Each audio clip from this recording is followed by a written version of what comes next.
everybody, and welcome into Blue Jays Today, folks, where today we are doing the first Blue Jays Today show of the off-season, at least for the Toronto Blue Jays. We made it. Give yourselves a pat on the backs. 162 games of pain. It was tough. Yeah, 74 and 88 is the final record of your 2024 Toronto Blue Jays. Not the record that we hoped for, not the record that we expected, but the one that we got. And players on the Toronto Blue Jays right now are starting to come out and voice their concerns about this team. They're kind of sick and tired of hearing the same old stuff from this front office, from this management. They know that they need to get better. They know that for some of them, their clock is ticking on their MLB careers, and they're not going to have that much time left to win a chip with this team. So the time is now. We're going to talk about those guys, how they have called out the management, and then also from the management side of things, stay tuned, folks. This Wednesday, Mark Shapiro, Ross Atkins taking their bump and literally doing their postseason reaction, press conferences, all of that. Usually that makes for some very clippable moments. We're going to be live for it, and it's going to be very exciting. All of that and more. I'm your host, Nicholas Playlock. I'm your host, Don Pedal. Welcome in, everybody. Got Sophie in here, Leah in here, 3 Point James, BC. Welcome in, guys. Daniela. This offseason is getting underway, and it is getting off to a great start. It's only day one, and we already got, like Nick was saying, great quotes, and also a press conference, which, again, want to throw it in one more time. We will be live. Be here. We don't know what time yet, but whatever time they do come out with, we will be live maybe a couple minutes beforehand. And then once the press conference starts, we'll give you all the coverage. I'm assuming it's going to be like a Twitter thing where Hazel May and Ben Nicholson-Smith and Keegan Matheson are going to be kind of live tweeting as it goes on. If it's not, if it's a video, I don't know how, we will probably have to watch it and like kind of feed you guys what they're saying. However it goes, it should be great. But that also kind of tells you a little bit of something that like, it's Mark Shapiro and Ross Atkins running the first offseason of the winter. Do we know if are they together in this? I think so. Both of them will be in it. So they're gonna. Okay, that's not great. We'll go. So I was gonna say either way, like, because if one of them is in it, well, I think that if you're talking about getting fired, if someone getting fired, they would have probably announced that and then had a press conference afterwards, rather than announcing it at the press conference. Well, probably, but I mean, I'm sure what they're not going to do is if both of them are in there, oh yeah, sorry, Ross is actually leaving or Mark is actually leaving, right? So unless they wanted to drop a bomb on us, maybe. But I mean, at least if there was separate press conferences, the door would have been open. Like if we had a Mark Shapiro press conference scheduled and then we didn't know when Ross Atkins was going to be, like, okay, well, maybe there is some possibility that he is going to be let go, and in that Mark Shapiro press conference, he will then talk about that entire situation. But considering they're going to be running this thing together, it looks like they're going to be having each other's backs. Again, we don't know what they're going to come out and say, but I've seen this movie before from these two lads. I mean, it's kind of rinse and repeat with these guys. There's talent on this team. We didn't meet expectations. We're going to do our best to, go out and give these guys the best situation to win, which is all good stuff, but you actually got to follow up with it and, deliver on these promises, right? The waves of talent that we thought that we were supposed to have, they ended up being a little bit of a splash, not really the tidal wave that Ross Atkins promised us, and I'm not the only one that feels this way.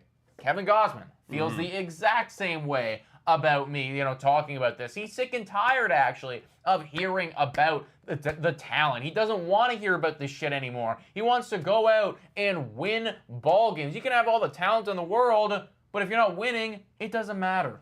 Yeah, it doesn't matter. I mean, he goes and he says a quote right here, I'm sick of all the talent talk. We're so talented, this, that. Well, guess who says that? Guess who says that? Ross Atkins or Mark Shapiro, right? He says, we've got to start winning games. We've got to figure it out because we got to do it quick because I'm only getting older. And it's true. I mean, you look at the rotation that we've built, it's been a phenomenal rotation. The fact that the last 2 years have been so dominant is amazing. But you got a 36-year-old in Chris Bassett going into next year. You got Kevin Gausman, I think he'll be 34 going into next year. Jose Barrios is only going to get older. We're in the prime of his career. And so you got to be able to figure out soon because Gausman ended off the year so strong. I think in the month of August, he had like a 3.15 ERA, something low like that. Or, 2.15 ERA. It was phenomenal. But you got to figure it out soon rather than later. So we go into this offseason, and you're going back to the whole press conference thing. I really do need to hear, and again, this is not going to mean anything until the action's done, but I need to hear that they're going to have a big budget. They're ready to spend. We're going to be aggressive. I need to hear that. If we don't hear that, then it's actually kind of even more concerning. Because it's like, if they don't even say that, then I don't really know what their intention is for this offseason. I mean, I genuinely, I think it's going to be a big disappointment, folks. Like, I really do. Yeah. Like, don't have any expectations. I would hope that they'd come in and they would announce some changes, right? Like, I think honestly, the way that you get people back on board here is if that you announce that, you know what, like, we are getting rid of John Schneider. We are doing a move that is like of that caliber to change up, just to change the momentum of this team. I don't see them doing that though, because again, as we've said, these Toronto Blue Jays, they like to move very, very slowly, and they like to make the easiest choice possible, which is everybody keeps their jobs, everybody keeps their payday. And, I hate to be rooting on for people to get fired, but when you've seen the same thing happen over and over and over again, like, I'm kind of sick and tired of getting the same result, and I'm not the only one. Kevin Gausman and many of the other players are also feeling that way, so I'm anticipating that they are going to come out and, deliver something along the same lines of what Kevin Gausman has said, which is, yeah, we got a lot of talent, and we're disappointed, and, well, John Schneider's good. We believe in Schneider. We believe in the process and consistency. We got to make sure we keep having that. No, I need to see, okay, our budget this offseason is $100 million for average annual value. That's how much we got to spend, guys. So what we're going to do is we're going to target they never will do that. Right. I mean, right before we started recording, you had the Raptors GM come out and say, yeah, he laid out the plan. We're going to rebuild this offseason, or this season we're not planning on winning. We're just going to focus on rebuilding, continuing to develop the future. Great job. What's your plan? No. Oh, consistency. That's all BS, and we're sick. And you're right. I am sick and tired of it. And the fact that they're even here to begin with is very disappointing. There was a moment in the middle of the season this year where I thought 100% of the time Ross Atkins or Shapiro or both were getting fired. I was so confirmed until a month ago when Shapiro kind of came out and talked about how they plan on intending to, continuing to work together in their efforts. Remember that whole press conference? That's when that's when I started to realize, oh, it's not going to happen. So don't have any expectations for them getting fired, guys. Don't have any expectations for them going out and saying what you actually want them to say. Expect nothing this offseason, and that way, if anything does happen, you'll actually feel a little bit better going into 2025, which is sad. I think that we shouldn't stand for this. I agree. Like, I've always hated when I see people on, Twitter and Instagram and stuff, and, your team has, one bad stretch or one bad season or whatever, and, people are, screaming and calling for this guy to get traded or fired or whatever. And I do hate those overreactions, but I think that at this point, I would I'd be okay, and I think the Blue Jays fans are warranted to feel that way, genuinely, because it's different. I mean, what was our expectation with this team? We're talking about the Bo and the Vlad team that we've built here. What was our expectation? Going to the postseason and being competitive. Okay, we've went to the postseason twice, I guess 3 times if you count 2020. Been competitive but there. we've got swept. We're 0-6 if you include 2020. That's not good enough. That's 5 years of this window that you have not been good in the playoffs, and then this was the cherry on top. And because you didn't go out and do your job last offseason, so why are we giving you another chance? The urgency, as you could tell with Kevin Gausman, is real. And the Blue Jays need to spend this offseason. And then honestly, when you look at the offseason, you look at the free agency, how are you going to convince players to come and play in Toronto after you have the 7th worst record of the entire year, of all teams in MLB, all 30 teams, the 7th worst record, and you have a team that doesn't have an identity unless you make them have an identity, and I think that all starts with Vladimir Guerrero Jr. Yeah, we will definitely talk about that, because I know Buck Martinez feels the exact same way that we do in extending Vladimir Guerrero Jr. And Guerrero even had some comments that he came out and said, kind of criticizing this team and everything. But just another point about why people would come here too. It's not like you can even convince them on the future without Vladdy or anything, because look at the prospect system. It's garbage. It's one of the worst. It is. You could make a strong argument that the Toronto Blue Jays prospect system is the worst in baseball. So you have to have some saving grace to convince these guys to come here. If you want to get Anthony Santander to leave the sanctity of the Baltimore Orioles, franchise, who are, again, going to be in the postseason. We don't know how they're going to do yet, but like maybe they go on a run, maybe they don't. Regardless, I think we can all agree that they're going to be competitive next year. I don't think there's any question marks around. Even if he is or isn't with the team, they're going to be competitive next year. They're going to find a way to do so. So if you have any hope of having him leave that squad and come over here, and this goes for everybody. Alex Bregman, he's on the fucking Houston Astros. Why would he ever want to leave there and come to the Toronto Blue Jays? Unless they don't want to sign him. Exactly. You got to give him a strong reason, right? And, for many of these guys, it's that way. The best way to at least start with that is to get your franchise player locked down in Vladimir Guerrero Jr. And that is what Buck Martinez has come out and suggested. There is nothing.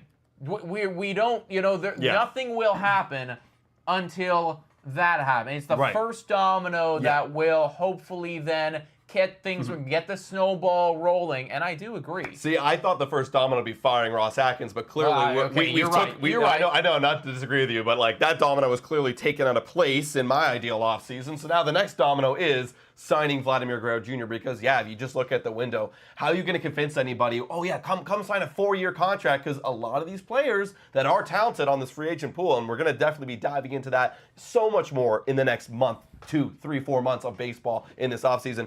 But how are you going to convince anybody going, come sign a 4-year deal, but we only have 1 year of Vlad, and Bo's 1 year, and we have aging veterans on the pitching staff. We could be a complete bottom feeder next year. We could be. For all you know. We could be. And we could be a complete bottom. We will be a complete bottom feeder in 2026 if you don't have Vladimir Guerrero Jr. extended. We will be one of the worst teams in baseball already. We're already one of the worst teams. But how can you convince someone to sign a lengthy contract? You cannot. You need to sell them on the future. You need to sell them on like the 3 to 4 year plan and how they are pivotal in it, right? If you get Guerrero locked down, you go, okay, well, for the amount of time that you're going to be here, you're always going to have Vladdy. We believe in our pitching bouncing back. We're going to go out and we're going to address that as well in the free agency market. And we're going to do X, Y, Z.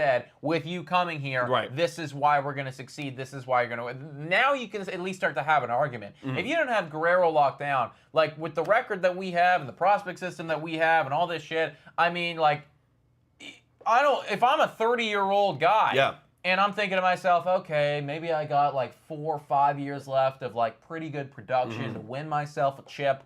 I need to know that we are going. We are going, right? If, of course, being competitive is important to me. Right. I mean, well, think about how we were able to get Chris Bassett, Kevin Gausman, George Springer in the first place. They believed. They believed that what we built here was good. They bought the Ross Atkins garbage. They bought it, right? Because you look at 2020 when George Springer came in, it was like, okay, you actually went out and you went to the postseason with just your core. You had such a great already offensive lineup. You could be that addition, to this young staff. And then you go in and you convince Kevin Gausman and Chris Bassett. You're like, well, we have the best lineup in all of baseball. Now just come and pitch and we'll be even better. But that obviously is not the case right now. You need to sign Vladimir Guerrero Jr. to kind of give a little bit of hope in that offense. And honestly, the next dominoes for me, and not to get completely off topic, but you got to go fix that bullpen because I'm still not convinced. Okay, you signed Vladdy, that's great, but your bullpen is so trash. You honestly got to go out and just grab those guys quickly off the free agency market. That's why it's just the first of what. That's the first of many dominoes. Many different things, right? And you gotta have Guerrero to even have anything. Speaking of Vladimir Guerrero Jr., similarly to Kevin Gausman, he's kind of fed up with the entire situation as well. He's saying that everything. We have to get better at everything. I have to be realistic here. We need to get better at everything. It's true. And he's right? Ultimately, the Toronto Blue Jays, we weren't good at anything, really, other than being bad. That's the only thing that we were good at, And you can get granular with it, right? You can say, okay, well, Dalton Varshaw's defense was good, and Vladimir Guerrero Jr., his hitting was good. Sure, okay, you can get granular with it. But fuck, I could do that with Chicago White Sox if we really wanted to cherry pick stuff. Right. Ultimately, we were not good at like one Everything. thing. Like there wasn't like, anything that we can pin our hats on and be like, hey, well, you know what? We had great bullpen this year and we can build on that. No, we didn't have any of that, right? So he's absolutely right. To be a playoff caliber, let alone a championship caliber organization and a team, everything needs to get better. Everything does. It's pretty obvious. I mean, there's not much other to say than that. Like, Vladdy knows the picture, Gosman knows the picture, and they're calling out. And they're not, when we say they're calling out, they're saying it in a sense. Like, we need to get better at everything. Yeah, they're calling out the players, but everything also includes his front office. The front office needs to do a much better job, and especially, again, on these declining contracts or these declining windows of some of these guys getting up there in age. Time is now. Time is now in 2025, and they got to go and have a better job. So that right now is what's going on in Blue Jays camp. Any last thoughts before we kind of move on here? Well, I do like how Kevin Gosman, I mean, Guerrero just kind of left it at that. You know, he's just saying we got to get better at everything. I like that Kevin Gosman, at the very least, like, he gave a little bit of a direction that he wants this team to take in the offseason. He was saying that he thinks a lot more veterans need to come in here, which I agree with to an extent. To an extent. No more Justin Turners, please. Yeah. Or however, IKFs. he actually did. He really liked Justin Turner, apparently. He's saying that the club has 5, everything like that. Anyway, that's great. Stuff that we don't know that. We That's don't great. know. Let's get a Justin Turner personality, but, like, plays really good baseball in the middle of his career. Yes. How about that? That would be very nice. I do think that veterans need to come here to help lead some of these young guys if we are going to be trusting and buying into, you know, the Horowitzes and the Bargers and the you name it. Like, if those are going to be the guys of the future, then yeah, we're going to need some veterans to help lead this team. I also think that you need to just bring in some very quality players, right? Regardless of age. At the end of the day, you know, like, you could be 38 for all I care, but, like, if you were hitting bombs like Nelson Cruz was at 38 years old, then you can play on the Toronto Blue Jays, right? Similarly, if you're, 27 years old, that's also good as long as you're playing good baseball right now, you know? So, I mean, at this point, beggars can't be choosers. Like, we have to just find good quality talent that can play at a high competitive level now. Yeah, obviously they're going to be veteran guys because they're in the free agency pool. Okay, great, but we got to just play. We got to get good guys. I don't care. Maybe he doesn't mesh well with the clubhouse vibe, or maybe he's not a seasoned vet, or maybe never went to the World Series. It doesn't really matter to me right now. You got to go get quality guys because your window's closing. If not, it's already closed. You have an opportunity this offseason to crack it open one more time, or maybe even extend it a little bit, but it is slamming shut. It is this close to being shut, so you got to save it. Yeah, you got to save it in any capacity. So if he's saying, we do need more leaders on this team, Gaz is right. And I agree with that in the sense that, I think some of the guys that you were hoping were going to be the veteran leaders, not to, like, again, and I don't know their personalities, but, like, you want them to lead a little bit more by example, and somebody like a George Springer, for instance, like, that's not necessarily happening. Right. So I would like to have some veteran hitter in there, like an Alex Bregman, for instance, or a Anthony Santander or Willie Damas, or somebody who's been around the block who is still going to produce at a high level and show everybody how to show up to work every single day. Yeah, see, that's the thing is, like, for the longest time in this channel, we were talking about leaders, and I legitimately think we went out and got all those quote-unquote leaders in the clubhouse. You got the Kevin Gosmans, you got the George Springer,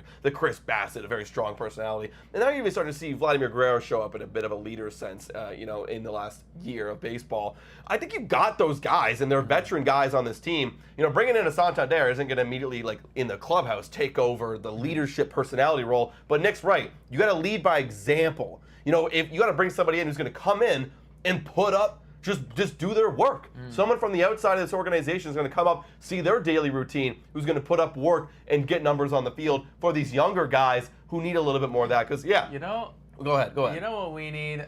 So yesterday, everybody, during Football Sunday, there's a bunch of storylines coming out about Tom Brady. And Tom Brady was talking, apparently Baker Mayfield, another Tampa Bay Buccaneers quarterback. Yeah. He was talking about how he came in to Tampa Bay, and he was like, my whole thing was, like, I had to, like, change the vibe and, like, bring the fun back to the locker room. Right. And, like, Tom Brady then, like, on the air, like, pushed back, and he was like, yeah, sorry, I don't come for fun. Like, when I showed up, I was showing up for work. I was showing up to win a championship. Like, I was doing all this shit. We need that. I want somebody. Yeah, let's go get a Tom Brady. I need Tom Brady in the goddamn Blue Jays uniform seriously to show up. And it's like, and you can, and again, like that guy was old as sin, right? But he was showing up every day, completely changed the entire outlook of the clubhouse and the vibe. Right. It's like, we are going to work right We gotta now, go to boys. work. And it, like, there's no, like, yeah, we're having fun, but really, there's no fucking around here. We're here on a mission. Here's the thing. I think they can get that mentality if they actually go out and spend. Because if they don't do if they do jack shit all this offseason, how am I going to have the confidence that, yeah, now this will be different? No. Like, if you show up, like, if I'm Kevin Gosman and my team went out and got 2 big bats, we got 3, 4, 5 bullpen guys, maybe another starting pitcher, I'm going to feel like, okay, well, this is one of my last chances to go get it. Let's go get serious and get to effing work. Because honestly, you know, mistakes and losses can make you better in the end. So you got to take that last season fuel and get back to it. Because the last few years, we've been going to the playoffs. And it's like, okay, we're there. We feel comfortable. We're always getting there. This last season should have been an example for them to go work even harder this offseason and into 2025. Sure. Yeah, no, I hear you, man. One thing that could completely change all of what we just said, actually, is if we just get a little lucky. Sometimes you got to have some things fall your way. One of those things that could potentially really change the entire outlook of the future of this ball team is if we can hit a nice 7.5% chance, folks. The Toronto Blue Jays finishing with a record of 74 and 88, which is the 7th worst record in baseball, gives them the 5th best odds to get first overall. Through some kind of ridiculous stuff there, Chicago and Oakland are not eligible for the first overall selection in the MLB draft, which means that the Toronto Blue Jays have a 7.48% chance to hit. Give me that one time. Give me that one. I need the runner. I need the runner straight, and I can knock this thing out of the park. Because if you can get 1 or 2 in this draft, I'm not a big, high school, college guy. I don't know a whole lot about these dudes, but I do know about Jace, and I do know about Ethan Holiday, because you guys have been telling us all about both of them. Apparently, if you finish 1 or 2 in these rankings, then, I mean, we're going to get some type of stud. Yeah, that'd be nice, right? And obviously they wouldn't be here for 2025. They may not even be here for 2026. But hey, at least that will help the future because, again, our prospect pool, like we mentioned off the top, is abysmal. I think it's ranked. It's different sites have different rankings because no one effing knows really how talented these guys are. But it's bottom in the league. I think our one guy in the top 100 is what, Trey Savage at 99th. Which we're not going to see that guy for maybe a year or 2. Yeah. So that's going to be tough. So before we continue, let's just see if we would win it. If the draft lottery was today, would we get it? Would we get it? And it's going to be, no, we'd be 5th. Okay, that's not bad. I mean, we'll take it. Still not terrible. Again, hopefully the Toronto Blue Jays finish with a top 5 selection. I was just looking at this one guy, Jace Laviolette, who is kind of like the projected either 1 or 2 with Ethan Holiday. I know that you say, oh, we might not get him for 2025, 2026. He's 20, and apparently the word on him is that it could be a Paul Skeens type of vibe. You just bring him up. So, yeah, like it might just be a draft and put him in the lineup type thing. Yeah, so, that'd be crazy. Look, you never know, right? But again, you got to hit on that 7.5% chance if you want to have any hope of either bringing that guy in or alternatively an Ethan Holiday. So we're going to hear more about that in the winter meetings when they do the draft lottery. We will obviously be live for that because that's going to be a complete game changer if they could get that. But yeah, that's kind of where we're at in terms of the tankathon. Yeah, and honestly, that's kind of where we're at in terms of this offseason, guys. There's going to be more stuff coming out on this Wednesday when you got Ross Atkins and Mark Shapiro's press conference. Again, we're going to be live for that. If you guys missed the beginning part of this live stream, we will be on our YouTube channel. Whatever time they're going to be live, we'll be there. We'll be getting all the quotes, breaking it down, everything, and afterwards, let's hope there's some good stuff. But before we move on for this season, let's talk about one last little nugget of stuff, guys. We have one more J of the Week to crown, and then honestly, we should probably crown like a J of the Month and a J of the Year. I think we know. I think we know who those are. Who the J of the Year is at least. Yeah, we know J of the Year is at least. So let's first start with the J of the Week, the final J of the Week. And guys, you may or may not have guessed it. It's kind of tough to predict, but this week it was Mr. Alejandro Kirk. Alejandro Kirk, you are the final J of the Week. Congratulations. Congratulations. Yeah, Alejandro Kirk, he was phenomenal, guys. I mean, he went on that, 17-game, 18-game hit streak. He hit, .350 with an OPS of 859 in the last little bit. That's good to see from Alejandro Kirk. And overall, Alejandro Kirk had a pretty decent season. He had a batting average of 253 with an OPS of 678. Not like great or anything. Yeah. But it's paired with actually the phenomenal defense at the 96th percentile. So I will take that. Yeah, that's the thing, right? People forget how good Alejandro Kirk has developed behind the dish, and then also, like, you factor in the framing. There's value from Alejandro Kirk. Do I feel comfortable walking in with him as being like the #1, no backup other than Tyler Heineman catcher?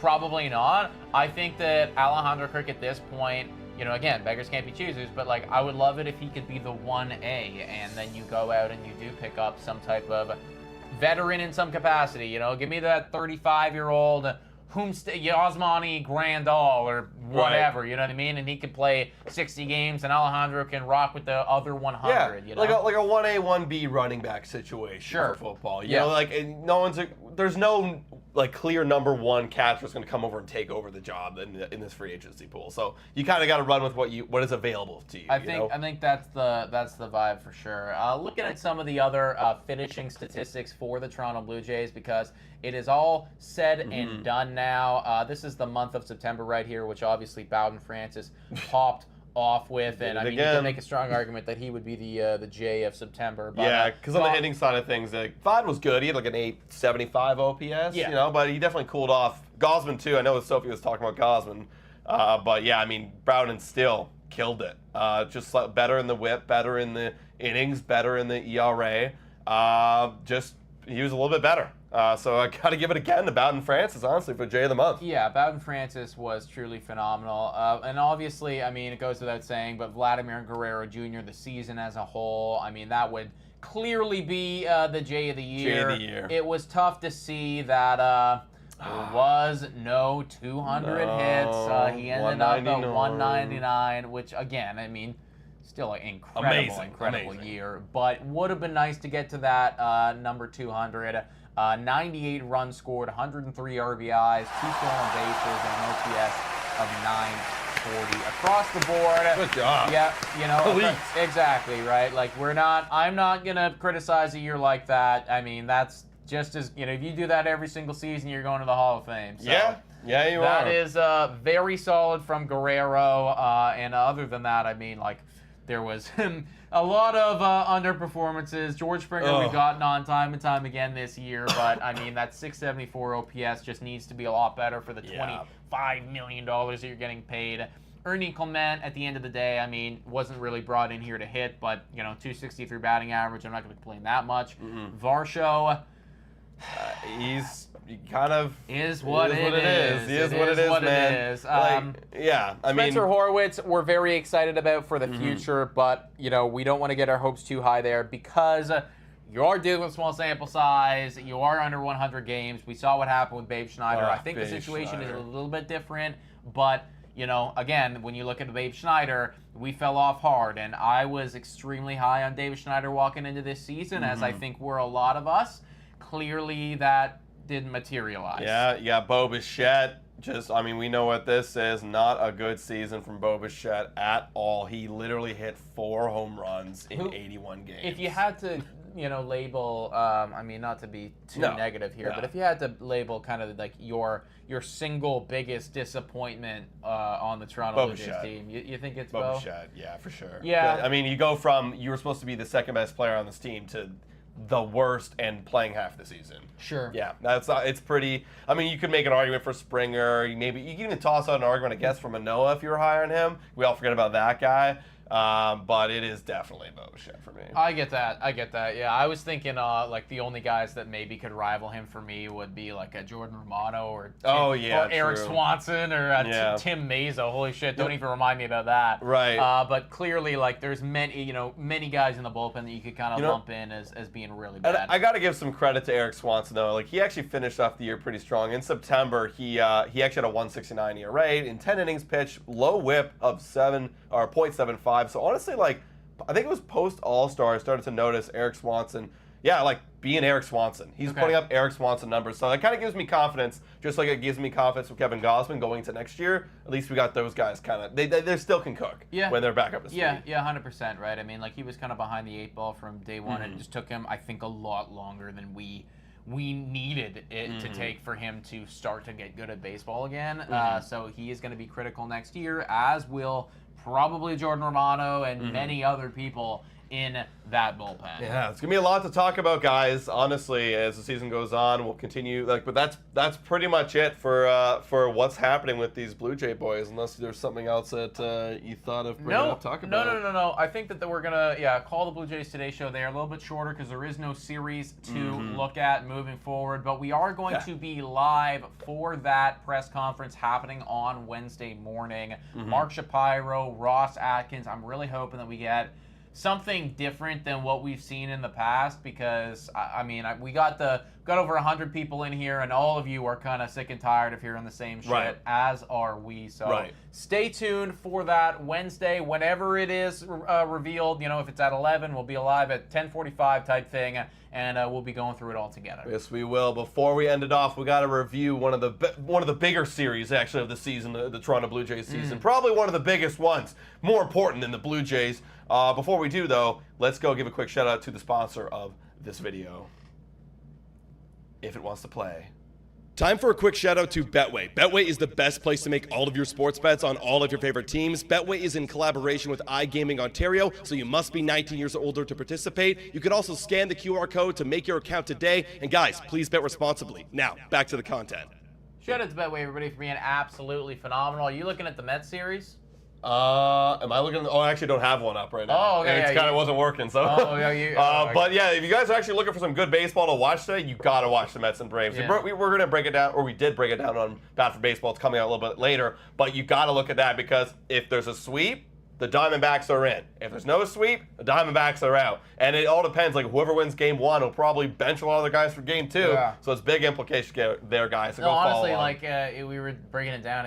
If you're a New York Mets or an Atlanta Braves fan, today is extremely exciting. If you are an Arizona Diamondbacks fan, today fucking sucks. Yeah. Because if one team doesn't sweep, you're done, and the likelihood of a team sweeping, considering they're going to bench probably all of their good players in Game 2 after they win Game 1, is very unlikely. So I would not want to be a Diamondbacks fan today. Also, fun fact, this came out, don't spend too long on this, but MLB announces that the All-Star games are going to have no more, jerseys. They're going to just wear their own team's jerseys like they did in the past. So I actually love that. So, if your home team, you wear the whites. If your away team, you wear the grays of your own team's jersey. Right. I actually fuck with that. I like that a lot. All right. Well, there you go, guys. There you go, guys. But, hit that like button. Smash the subscribe button. We will see all of you on Wednesday. Before we do, we got to reveal who won the wheel. Oh, we got to reveal who won the wheel. Fuck, yes, the wheel, of course. Thank you. Let's, we're not spinning it, but let's go take a look. The spinning fortune, baseball, colorful, future determining, stat analyzing, and it's a wheel that we spin every week. It is a wheel that we used to spin every single week. Adam gets the W. GG. Comes out on top. Final. Came down to the final week, which is very exciting. Yeah, didn't end up going my way this year. So we're all level now. I've won two years. You won 2 years. We're just flip-flopping back and forth. That means next year's got to be your year. It's kind of how it works, actually. Yeah. And it'll be a pretty fun one, because who the hell knows what this team's going to look like? There might be some new characters to pick. Yeah. That'll be a lot of fun. Honestly, I think there's going to be a lot of new characters to pick. Let us know. Were you on Team Adam or Team Nick this year? And who are you riding with next year? Nick owes Adam dinner. Leah, we said that there was supposed to be some prize. I'm still waiting on my year 1 prize. We've been wanting a plastic trophy to kind of put up on the stand or whatever. Maybe we'll do something like that next year. We got to do something. Now it's our full-time jobs, Exactly. Now we have a whole off-season to plan. And considering it's all level now, it's all right, well, we're almost starting from scratch again. Exactly. Where it's all even. We're all at the same playing field. But there you have it. Adam is the 2024 champ. How does it feel to be the champ of the season from hell? Feels great. I feel like it was a really strategic year where it wasn't just a locked-in, other than there was occasional moments. It was Guerrero It was or bust. Guerrero or bust. Same with the pitching side. There was either like this guy, like Barrios or bust, or Gosman or bust. Right, But then there right. was like lots of changes throughout the year. So it was it had to be a little bit more strategic based on that. Yeah, no. Especially when you're picking second. Fully understand, man. Yeah, if you didn't get Vladdy, you were kind of shit out of luck. But yeah, we just got to get some more players on the Toronto Blue Jays. Folks, hit that like, smash the subscribe button. Podcast coming out tomorrow. Live stream out on Wednesday. Tons of stuff on the way. You guys are absolutely amazing. Thank you so much for watching, everybody. And as always,